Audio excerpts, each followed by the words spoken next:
So for today's tip, we're gonna go over yet another hip release. So I'm still hearing from a ton of you guys that your hip flexors are feeling really tight still from sitting so much or being in different positions. Mostly people are just sitting significantly more than we're used to and sort of not getting up and walking around as regularly as normal during this shelter in place. So I want to do another really lovely hip opening stretch for sort of internal rotation of the femur bone, external rotation of the femur bone.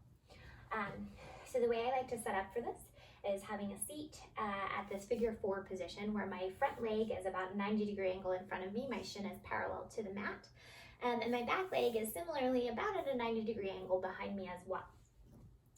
Now you can expect that this back right tush is not necessarily going to touch down to the ground. You're going to try to get it there as much as possible.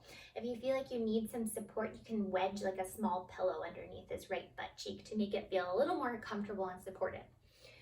From here, we take a towel and just kind of push apart on the towel to sort of get your arms out of the way and your arms active in this position, drawing the shoulders down and back.